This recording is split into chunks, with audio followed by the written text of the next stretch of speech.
Hey friends, welcome back to another episode of Crime Driven Podcast with me, Gigi. Before we start today, I just want to let everyone know that some of the things we will be talking about today will be graphic and maybe disturbing. I do not advise you to listen to this episode where children under 16 could hear it. Thank you. Don't forget, you can also find us on Facebook and any of your favorite places to listen to podcasts or music, and we are also on YouTube on Crime Driven Podcast. And if you would like to support us, you could join our Patreon and support us through our memberships. Thank you. The case we're going to tell you about today is somewhat personal to me. Not personal in the sense that I knew anyone actually related to the case, but personal because it happened in and around my hometown. Most of the events in this case took place when I lived in the area, and while I was around the same age as most of the victims we will be talking about today. Even though I was not involved personally with the case, it is still kind of hard to talk about because I can remember certain things about the case very vividly, and I remember so many parents being scared to let their kids outside and kids being scared to leave their houses because of it. The sense of comfort our community had after those horrible crimes took place was destroyed, and for good reason. It would be a long time before anyone felt that safe feeling that they had before the name Lewis Lent Jr. was known to them. Source materials for this episode include the Berkshire Eagle newspaper, the former North Adams Transcript newspaper, the Charly Project, Murderpedia, and Justia U.S Law. Early one January morning in 1994, 12-year-old Rebecca Severese was walking to school in the city of Pittsfield, Massachusetts. Rebecca walked these streets to school often. It was only about a mile to her school, the former Notre Dame Middle School. She was listening to music on headphones from a Discman player. She was walking her usual route, up West Street towards North Street like she did often. It was cold and blustery, and there was a fresh coat of snow on the ground that had fallen the night before. Suddenly, she notices a man walking beside her. He points a gun into her side and grabs her hard by the backpack she was wearing, all while telling her if she does everything he says, it will be okay. The man, who was wearing old worn clothing and looked to be unkempt with glasses that had very thick lenses, directs Rebecca to get into his black pickup truck. She starts walking towards the truck, nervous but not very scared. She had a plan. Whether it was adrenaline or what, I could not tell you. But she was not going to let this man get her in his truck, because she knew if she got in that truck, something bad was going to happen. She stops and tells the man she was having an asthma attack and needed to sit down. As she went to try and sit, her attacker was now the one getting nervous. Just then, she shimmies her arms out of her straps of the backpack and took off running. Her attacker stood there surprised for a moment, and then jumped back into his truck and took off, but not before a passerby in the area sees the commotion and gets a partial license plate number and vehicle description for the truck. Then he calls 911 to report the situation. Police arrive on the scene to get the information from both Rebecca and the passerby that witnessed the incident. Detectives are now involved, and they have Rebecca help them to get a sketch of the suspect drawn up. It wouldn't take detectives long to find the black truck. The truck was located at the home of an elderly couple in Lanesboro, Massachusetts, just down the road. In the truck, detectives recover a loaded gun and Rebecca's backpack. The police questioned the couple, who obviously were not the man that tried to kidnap Rebecca. The police then asked the couple if anyone has had access to their truck besides them, and they tell them yes, their handyman, Louis. He used the truck just earlier that morning. The husband, who is blind, says he often loaned Louis the truck because he needed to have him run errands and he couldn't drive. After the detectives get all the information they could from the couple about their handyman, Louis, the detectives get to work to find out who this man was. And boy, did they.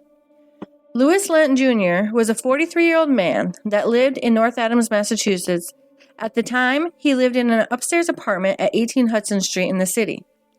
He had not lived there for long, though. He had only been there for about 2 years or so.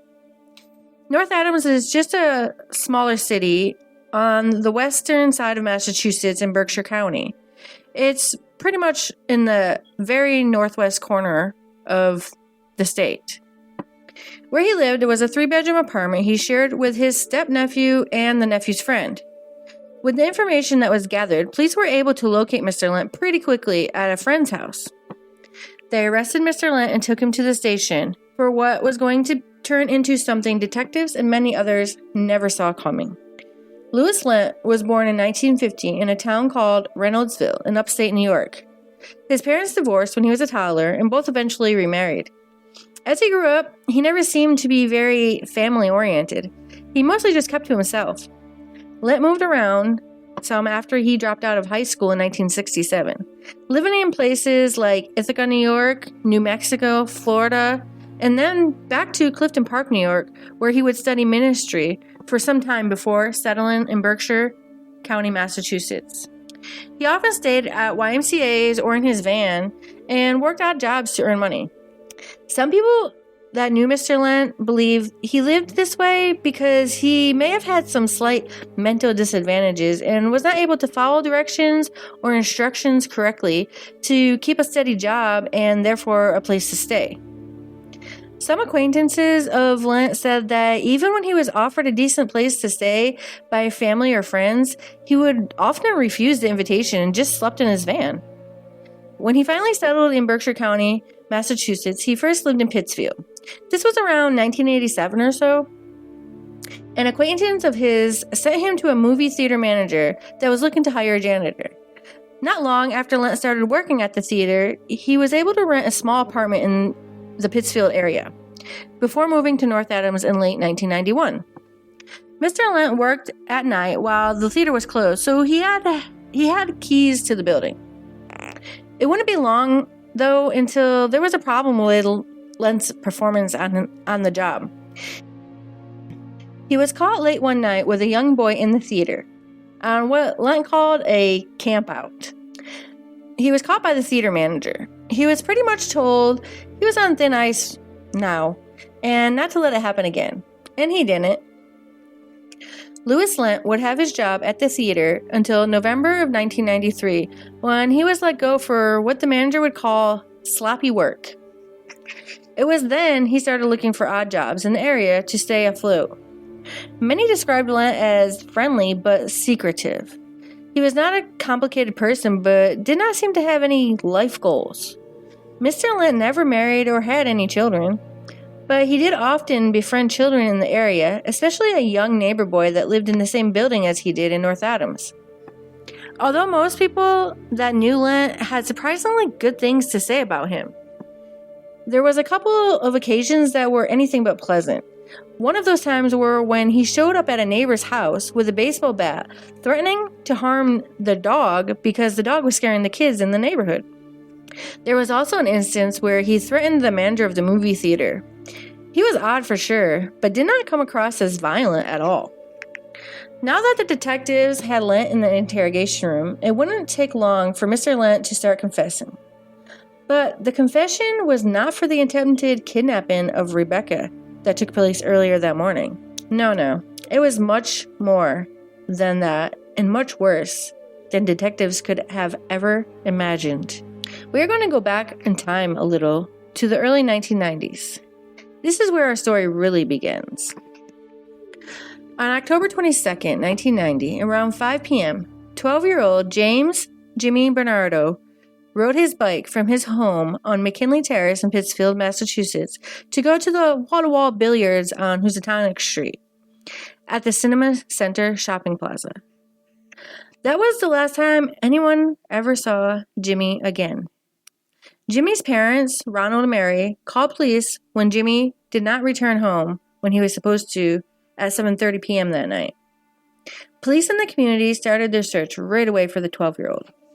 Searchers canvassed the area on foot. Police used canine dogs, but they came up empty-handed. There were also many leads that police were investigating. one tip came in from a friend of Jimmy's. The friend said Jimmy was talking to him earlier that day about running away.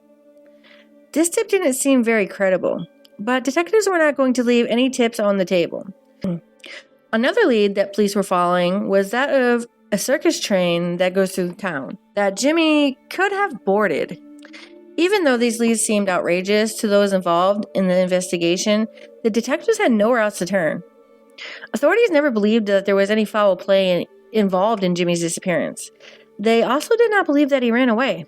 So what else is there? If there is no foul play and he's not considered a runaway, then does that mean they think he just decided to take a ride on his bike through the woods and got lost? I just don't understand how they came up with this conclusion. Maybe I've been researching these cases for too long, because foul play is probably the first thing I would think. But that is just me. At one point, a little over a week after Jimmy went missing, a tip came in that he was spotted by a Kmart in the area that Jimmy was supposed to be heading the day he was reported missing. After a 7-hour search of the area, searches came up empty again. There was also a traffic checkpoint conducted exactly a week later in the same area, and at the same time, police believed Jimmy disappeared. They figured if they could talk to people that frequent the area during that time of day, they could possibly jog someone's memory about seeing Jimmy. Stephen Chase, a spokesman for the New England Missing Persons Bureau, said in an interview with the former North Adams Transcript newspaper that, quote, "The lack of leads and information has made the search one of the hardest cases we have ever worked on," end quote. Mr. Chase also said that they had reached out to the America's Most Wanted TV show, which aired a segment on Jimmy Bernardo on November 2nd of 1990. The show prompted many phone calls about Jimmy, but none of the tips led to anything. At one point, detectives thought they were chasing a boy that looked much like Jimmy, but was not him. It was about 4 weeks after Jimmy went missing that 2 boys were playing near Silver Lake in the city of Pittsfield, not far from where Jimmy supposedly disappeared. One of the boys spotted what they thought was a bicycle about 3 feet offshore in the lake. The boys hurried back to their home and notified their grandfather about the find. Now, whether the boys were concerned that it could be Jimmy's bike or was just excited that they found a bike in the lake, I couldn't tell you. Either way, as soon as the boys told their grandfather about the find, the grandfather notified authorities right away. When the authorities arrived, they pulled the bike out of about 3 feet of water. Jimmy's father was called to identify the bike, which he did identify as being Jimmy's bike. As soon as detectives received word of the positive ID, they went right into action, searching the area. Divers came in to search the lake as well, but the bike ended up being the only thing related to Jimmy in or around the lake. The lake had not been on detectives' radar before this because it was about 4 miles away from where Jimmy was last seen. Plus, they would not have been thinking to look in lakes since it was already fall and way too cold to go for a swim outdoors. After finding the bike, detectives still were not convinced that foul play was involved. In fact, one statement from Detective Peter McGuire to the former North Adams Transcript says, quote, "I don't know if it's suspicious or not," end quote. Now, I'm not here to criticize anyone about how they do their job, nor am I here to defend them. But like I said in the beginning of the story, I am from the area, and bad things just did not happen there. Especially things that police could not solve within a day or two.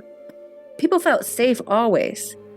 Police hardly ever, if at all, had to deal with situations like this, so it was not in their thought process to think foul play was involved in Jimmy's case. It was over a month after Jimmy went missing when 3 hunters were out scouting in the woods near Ithaca, New York, when they came across a horrific scene. It was the naked body of a young boy. It was spotted in a quiet, wooded area in the town of Newfield, New York. Clothes believed to have belonged to the boy were scattered around the area of his body. It was not long before authorities would identify the boy as that of 12-year-old James Jimmy Bernardo. Where he was found was over 200 miles from where he was last seen. The autopsy revealed that Jimmy died of asphyxiation by strangulation. It was a homicide. The autopsy report also states that it is believed that Jimmy was killed in the area his body was found and the death appeared to have been recent. I want to know what they mean when they say recent, because just saying recent does not give me any clues. Is recent like within the week of finding him or within the month? I need a more specific answer. The detectives also said that Jimmy was strangled with a rope. It was a sad ending for everyone involved in the search for Jimmy. The company his father worked for and others put up a reward for any information in the arrest of whoever brutally murdered this young boy. 2 months after Jimmy was found murdered, detectives were still not any closer to finding the killer. They tried many tactics, like trying to figure out where the rope came from and having the bike tested for any forensics, but nothing. Detectives were also trying to figure out the connection between where Jimmy disappeared in Pittsfield, Massachusetts, and where he was found dead in Newfield, New York. They never stopped investigating tips or other info they received about who could have killed Jimmy and why. The case was going cold and would stay that way for a long time. Now we move to November 6th of 1992.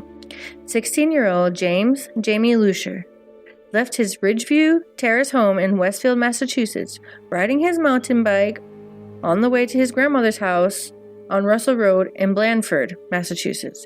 Just about a 12-mile bike ride. At the time, Jamie lived with his father since his parents' recent separation. Jamie wasn't just like any other kid, though. This was because he had some special needs. So this made Jamie more vulnerable than most kids his age. He was considered to be at the mental age of about a 12-year-old. He attended an alternative school, and a statement from his father, James, says he and his son had a troubled relationship. Jamie was moody and immature. He also did not like going to school. What he did like was the outdoors. His family said he loved riding his dirt bike and playing with his dog. When Jamie did not arrive at his grandmother's house later that day, his family started getting worried. The authorities were notified that Jamie was missing, and the search for him began. At first, the police did receive some tips about Jamie. One being from an employee at a local Friendly's restaurant who said Jamie had been there just 2 days after he was reported missing. Another tip came from a young girl who said she saw Jamie hiding in the woods, and when she asked him why he was hiding, he told her he was scared that he was in trouble. This prompted a theory that Jamie could have run away from home. None of these tips panned out for authorities, though. A full search was conducted in the area where the little girl said she saw Jamie, which included air and ground searchers, but they came up with nothing. Then, on November 11th, authorities received a big clue. A hunter came across Jamie's abandoned bike near a pond in a wooded area not far from Jamie's home. Police once again conducted an extensive search with air and ground searchers, and once again, they came up with nothing. No Jamie. There was no sign of Jamie except for the abandoned bike. At this point, the thought that Jamie could have run away was becoming less likely. His father said in an interview that, quote, he feared his son might have gotten into a fight with some kids and something bad might have happened, end quote. No one knew what happened to Jamie or where he could be. Jamie was never seen or heard from again after that November 6th day. Next, we come to around 2:30 p.m. on August 18th of 1993. Sarah Ann Wood was riding her bike back home from her church where she was attending a summer Bible study. Sarah had picked up some poster board and art supplies. She was going to use them for a project for the Bible school. Her father was the pastor at the church in Frankfort, New York. It was not far from her home in Herkimer County. Less than a mile, in fact, in a rural part of upstate New York. When Sarah did not make it to her house, her family became very worried and went looking for Sarah. After her parents' search efforts failed, they called the police to report Sarah missing. The rest of that night and most of the next day, there was a search for Sarah. Sarah was last seen riding up Hackadam Road, just blocks from her house, so that's where the search was focused. Late in the evening, Sarah's bicycle and the supplies she had picked up were discovered in an area of brush several hundred feet off Hackadam Road. The bicycle was leaning against a tree and the supplies were scattered nearby. Sarah has never been seen again. Thousands of leads had been called into the police in weeks following Sarah's disappearance. But with all efforts in following up on the leads, Sarah was never found. Now let's get back to the interrogation of Lewis Lent. Mr. Lent was interrogated for 3 days, and like I said earlier in the story, what he confessed was not anything like what the detectives expected. Even though Lent says he did not try to kidnap Rebecca, what he did say is that he was the one that kidnapped Jimmy Bernardo back in 1990. He gave a detailed description to detectives about how he kidnapped and murdered the 12-year-old boy. This is where I'm going to stop for a moment and warn everyone again about the graphic details I'm about to talk about. Lewis Lent admitted to kidnapping, sexually assaulting, then killing Jimmy Bernardo back in 1990. He told detectives that he told Jimmy he would pay him $5 if he would help Lent move some chairs in the theater that he was working at that night. And Jimmy agreed to help him. The next set of information is from an interview Lent had with investigators after admitting to killing Jimmy Bernardo. A New York State police investigator interviewed Lent in Pittsfield and took a statement from him. The defendant said that on October 22, 1990, he had been working in the theater at the West Pittsfield Plaza about 5:30 p.m. As he was walking to his van to leave, he saw a boy who had a bicycle and was staring at the theater. He says, quote, "At this time, I had an overwhelming desire to have sex with somebody, and he looked vulnerable to me," end quote. While Jimmy was in the theater, ready to help Lent move chairs, Lent told him he would be right back. He then went outside and grabbed something from his van. Lent said he had a bag that he liked to carry. He said in it was, quote, "items I used for the purpose of kidnapping people," end quote. In the theater at knife point, Lent taped the victim's hands behind his back. Lent put the boy's bicycle in the van, and under the threat of death, the victim entered the van. Lent took the victim to his Pittsfield apartment. There, Lent made the victim undress down to his underwear and then taped his wrists and ankles to a bed. Leaving the victim tied to the bed, Lent then drove to Silver Lake in Pittsfield and threw the bicycle into the water, then returned to the apartment. Lent's statement continues with, quote, "I waited a few hours until he fell asleep, and I took a razor blade and cut off his underpants. I wanted to have sex with him, and I believed that I could. It was my intention that if he was a successful sex partner, I would keep him alive and use him. However, I had made up my mind that if he was not successful, I would kill him," end quote. Then he goes on with, quote, "While I was cutting the underpants off, he woke up. I told him not to move because I did not want to cut him. Even though I knew I may have to kill him, I didn't want to hurt him. At this time, I took off all of my clothes and placed my genitals in his hand, hoping this would stimulate me sexually. I became partially aroused and attempted to have anal intercourse with him. I was not successful in penetrating him. Then I got off him, got dressed, and put a cover over him. It was at this time I knew he had to die," end quote. The next morning, Lent took the victim in the van to Newfield, New York, where he led the victim into the woods, blindfolded him by placing tape over his eyes and mouth, put rope around his neck, and strangled him to death. Whew. It's hard to even think about, honestly, and very hard to talk about. Let's take a breath for a second, because that was a lot.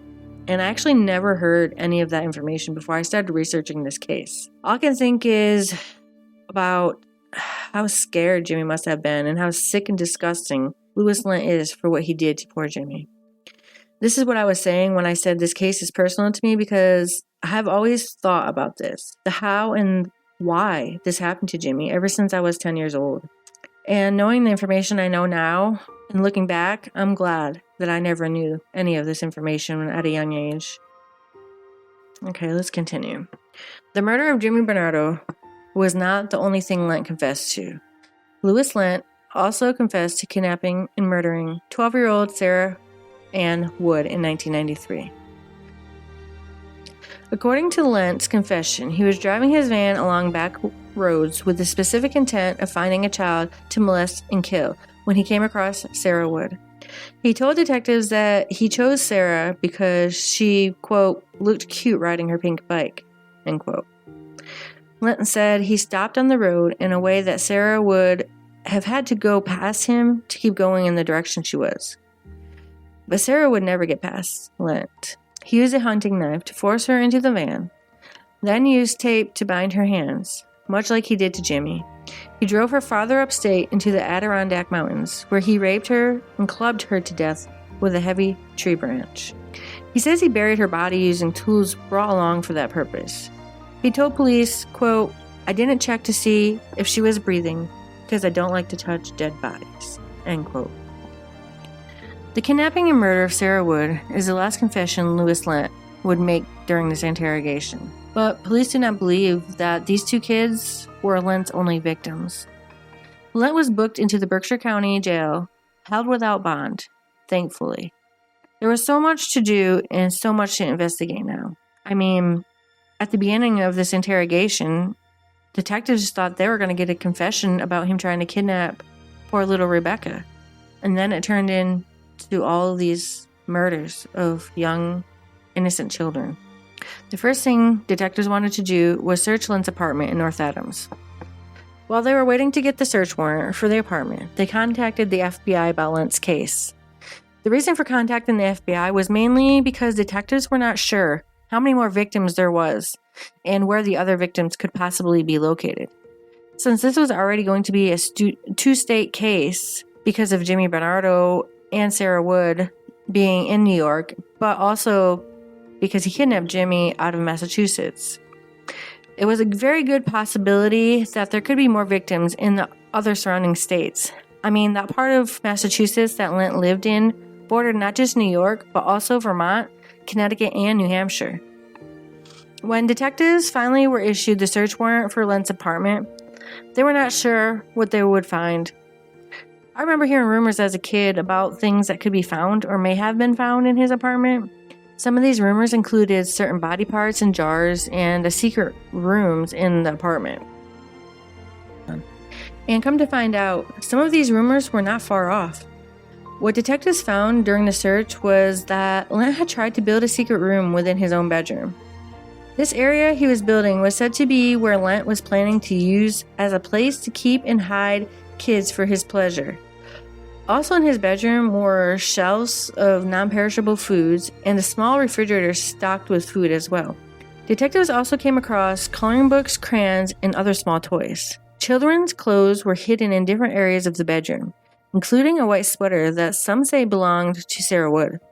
During the 5-day search, detectives took out hundreds of items labeled evidence from the apartment.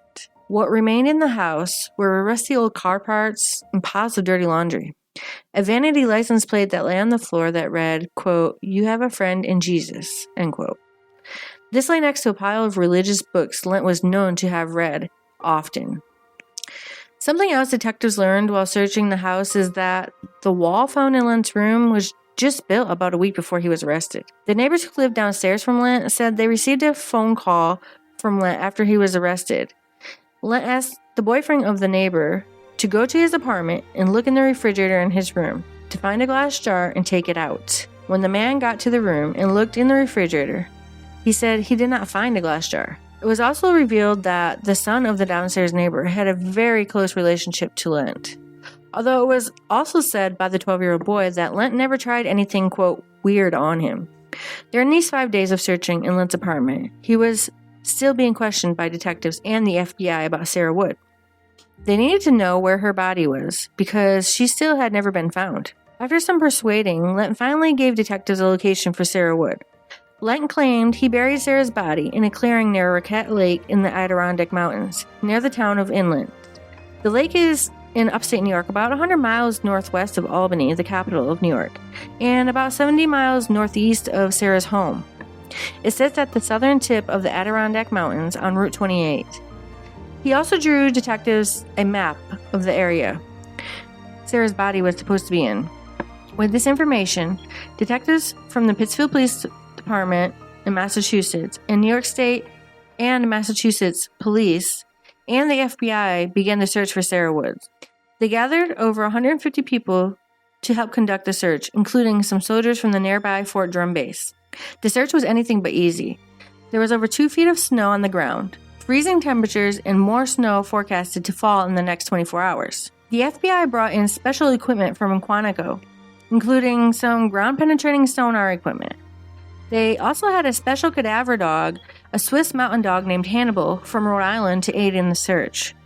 They removed as much snow as possible from a 1-acre area where detectives believed Sarah could be. The search went on for days, and the cadaver dog even hit on a spot where detectives searched further, but were ultimately unsuccessful in locating Sarah. The detectives came up with an idea. They thought, what if they took Lent to the area to show them exactly where he left Sarah? Everyone involved in the investigation agreed to this, so now it was just up to Lent and his attorney. While all this researching and interviewing was going on, the FBI decided to form an official task force in reference to Lewis Lent. The reason for the task force was because since the story of Lent broke out, the Pittsfield Police Department received hundreds of calls from other agencies, parents of missing children, and concerned citizens with tips about possible cases that Lent could be involved in. They wanted to try and trace Lent's whereabouts back to before the kidnapping of Jimmy Bernardo. They came out with about a dozen names of children that were missing during that time, and were now looking into Lewis Lent and trying to make a possible connection to those missing kids.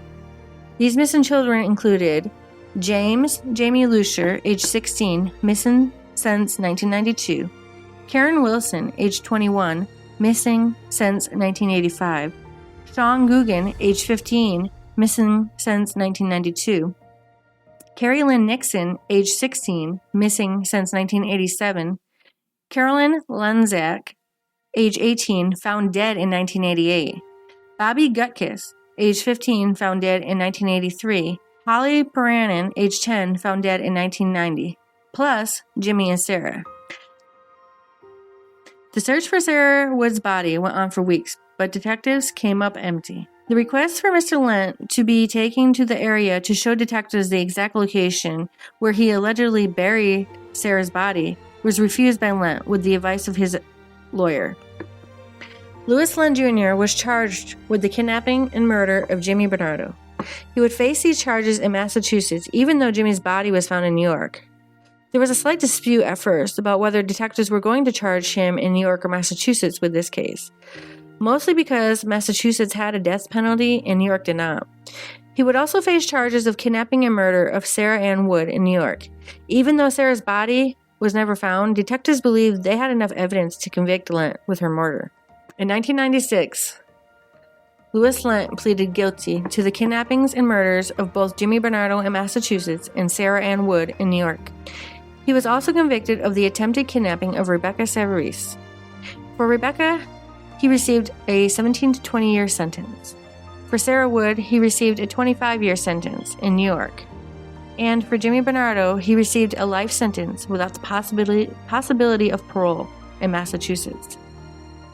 He will never be able to serve his sentence for the murder of Sarah Wood, though, because of his life sentence for the Jimmy Bernardo case. But the guilty verdict did bring some closure for her family. More efforts have been made in recent years to find the body of Sarah.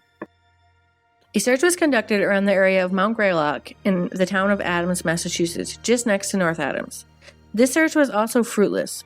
There have been other searches in the town of Williamstown just this week, as a matter of fact, on June 20th, 2023. Even though police have not confirmed that they are searching for Sarah Wood, there have been many rumors that this is what the searching is concerning. Mr. Lent later recanted his story and has refused to cooperate with authorities in the search for her body, which was eventually abandoned. He told detectives he did not want to tell them where Sarah's body was located because she was not buried alone, and he did not want them to find out who it was that is buried with her. In 2013, Lewis Lent confessed that he was also the person who kidnapped and murdered 16-year-old Jamie Lusher. This confession came with a promise by the DA that Lent would not be charged in the murder, which really didn't matter anyways because he was serving life without parole for the Jimmy Bernardo case. Lent told detectives that he threw Jamie's bike in some woods and placed Jamie Lusher's body in Greenwater Pond, an 88-acre area located in the town of Beckett, Massachusetts. A search for Jamie was conducted in and around the pond. The pond, which is up to 58 feet deep in some areas, was partially drained to where it was only about 35 feet deep to conduct a search. After days of searching, detectives came up empty in the search as well. 18 divers spent 3 days searching the pond. It wasn't an easy task, though, because the bottom of the pond has gravel, sand, and silt that was up to 3 feet thick in some spots. It was a tedious job. Divers took 30-minute shifts in the 44-degree water, concentrating in an area roughly the size of a football field. Unfortunately, the search efforts were unsuccessful. Jamie Lucer's body was never found. In an article from the Berkshire Eagle newspaper, Jamie's father, James Lucer, and Jamie's sister, Jennifer Nowak, said, quote, "We will consider Greenwater Pond to be Jamie's final resting place. Lent unwittingly placed my son in a place that my son would have loved," James Lucer said, referring to the tranquil 88-acre pond located between the Massachusetts Turnpike and Route 20, just over the town line from Lee. He also says, quote, "Now I feel fairly confident that I can come to a specific spot and feel confident that that's where his body was placed, and that I can talk to him," end quote. Nowak, who was Jamie's lone sibling, said her brother would have loved Greenwater Pond. "Now when I go down the Mass Pike, I have a place where I can blow him a kiss," she said. Authorities believe that Lent might have been leading them on a hunt for something they were never going to find. This was the second time he had done this. As we talked about earlier, he told detectives where they could find Sarah Wood, but they never found her either. During his 1996 trial for the slaying of Jimmy Bernardo, prosecutors say Lent, who preyed on young bike riders, had a, quote, "master plan to kidnap children for sex and hide them in his apartment." Lewis Lent, who is now nearing 70 years old, sits in prison in Massachusetts, where he will be until his death. Detectives hope that if he was ever lying about where Sarah and Jamie were located, he would tell them the truth before it's too late. And if there are any other victims, hopefully not. But if there is, his confession of that could bring peace and closure to many families. Thank you for listening today. And like I mentioned at the beginning of the story, this was a very personal case to me. I have been waiting to write this story and tell the world about this horrific serial killer that lived amongst myself, my family, and my friends. When things like this happen so close to home or to someone that you know, it's hard to get over it or forget about it. This case is one that will live on in me forever because of the fear it had instilled in me at a very young age. Thank you for listening.